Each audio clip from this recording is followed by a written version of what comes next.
আসসালামু আলাইকুম, welcome back to my channel. আপনারা সবাই কেমন আছেন? আশা করি ভালো আছেন। আলহামদুলিল্লাহ, আমরাও ভালো আছি। এখন সকালে চলে গেলাম রান্না করতে।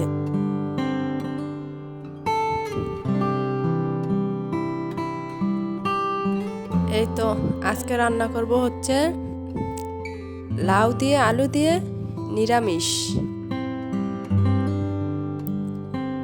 আর রান্না করব মুরগির মাংস। এখানে 2 পিস মুরগির মাংস আছে, দেশি মুরগির। কারণ আমার শ্বশুর, তো আপনারা সবাই যারা ভিডিও দেখছেন তারা তো জানেন যে উনি আবার ব্রয়লার মুরগি খেতে চায় না, সেজন্য ওনার জন্য দিচ্ছি দেশি মুরগি, আর আমরা তো ব্রয়লার মুরগিই খাবো। আর আমি আলুটা ভেজেই দিতেছি। সব সময় চেষ্টা করি আলুগুলা ভেজে দেওয়ার জন্য।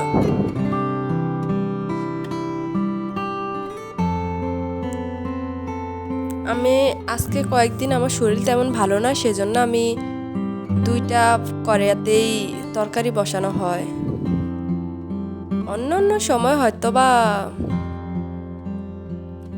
আমি এক সাইড দিয়ে তরকারি বসাই, আরেক সাইড দিয়ে ভাত বসিয়ে দিই, তো দুটোই একসাথে হয়। এখন কি করি, 2 সাইড দিয়ে 2টা বসিয়ে দিই তরকারিটা হওয়ার পরে গরম চুলা থাকে, তো ভাতটা বসিয়ে দিলে একটা লাকড়ি দিয়ে আসলে এমনিতেই হতে থাকে।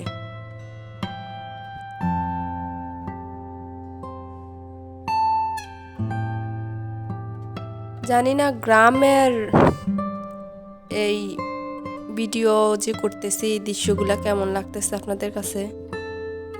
যদি ভালো লাগে তাহলে ছোট্ট করে একটা লাইক দিবেন। আপনাদের এই লাইকে আমার ভিডিওটা আরো অনেকের কাছে পৌঁছে দিতে সাহায্য করবে। আর যদি আরো বেশি ভালো লাগে তাহলে প্লিজ সাবস্ক্রাইব করবেন, আর ভিডিওটা না টেনে পুরো ভিডিওটা দেখে যাবেন। আর যারা অলরেডি সাবস্ক্রাইব করে ফেলেছেন তাদেরকে অসংখ্য ধন্যবাদ।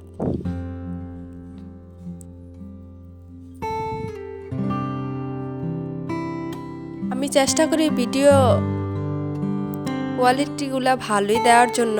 জানি না আপনাদের কাছে কেমন লাগে। আমার চেষ্টা আমি যথেষ্ট করতেছি, আরো করে যাব।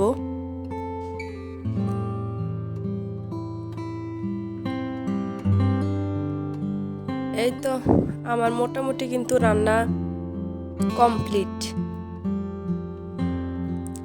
এখন আমি যেই লাউর তরকারিটা বসাইছিলাম সেটাতে এখন ফোড়ন দিয়ে দিতেছি।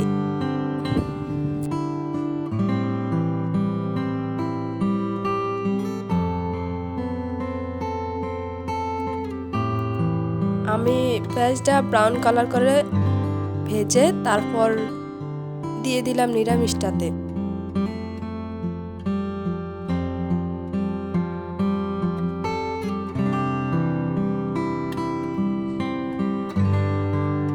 এই তো নেড়ে ছেড়ে মিশিয়ে নিছি। এখন আমার তরকারিটা কিন্তু ফুটতেছে। এভাবে কিছুক্ষণ রাখবো, রাখার পরে কিন্তু তুলে নেব।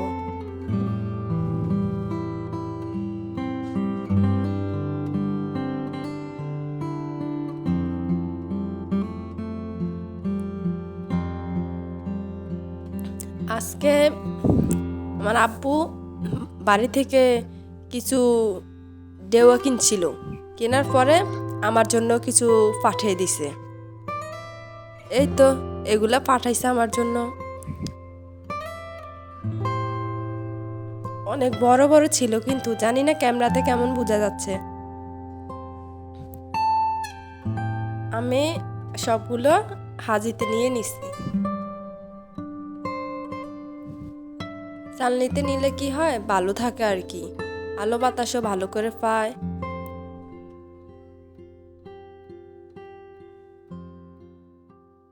এই তো সাথে কিছু কাঁচা আম ছিল, কাঁচা কিন্তু এই আমগুলা একটু মিষ্টি, তো এটা বানিয়ে নিছে। আর সাথে পাশেই যে ডেউ আনছিল ওই ডেউগুলো বানিয়ে নিছে। দুটোটাই খেতে অসম্ভব মজা ছিল।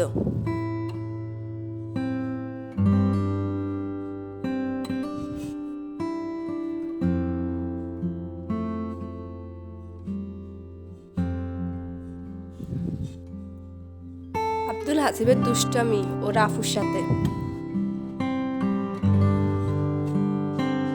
আপনারা সবাই তো বলবেন যে কবে আসছে আফু, বলি না কে।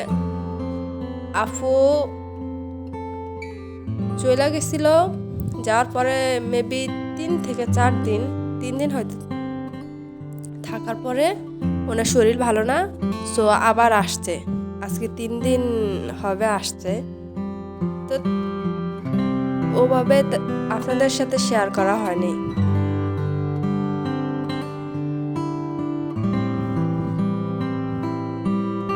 এই তো আব্দুল হাসিব এখন ওর বোনের সাথে দুষ্টামি করতেছে। নাবিলারে পেলে যে ও কতটা খুশি হয় তা বলার মতো না, শুধু মাত্র ওর সাথে ও বেশি থাকতে ভালোবাসে।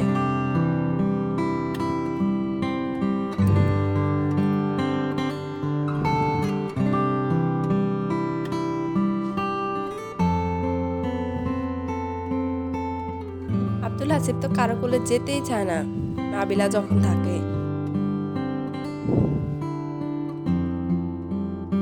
আব্দুল হাসিবের কিন্তু এখনো ঠান্ডা ভালো হয় না, এখনো অনেক ঠান্ডা আছে, নাকের পানিও পড়তেছে বলতে গেলে।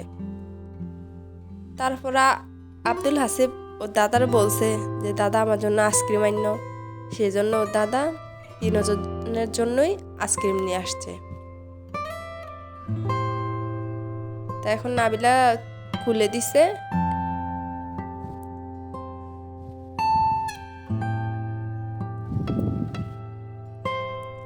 আব্দুল হাসিবের আপনারা তো সবাই জানেন এত এত পছন্দ আইসক্রিম, যা বলার মতো না।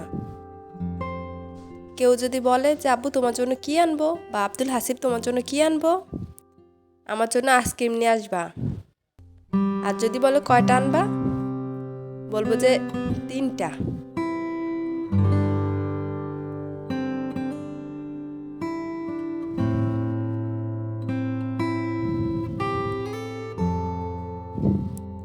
এই তো ওরা সবাই আইসক্রিম খাচ্ছে। আর আজকে রাত্রে আমাদের স্পেশাল খাবার ছিল, আমি তেমন খাবার খেতে পারি না,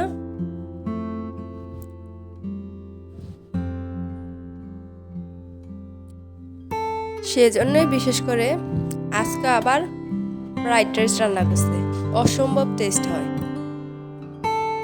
ভিডিওটা এখানেই শেষ করতেছি। আপনারা সবাই ভালো থাকবেন, সুস্থ থাকবেন।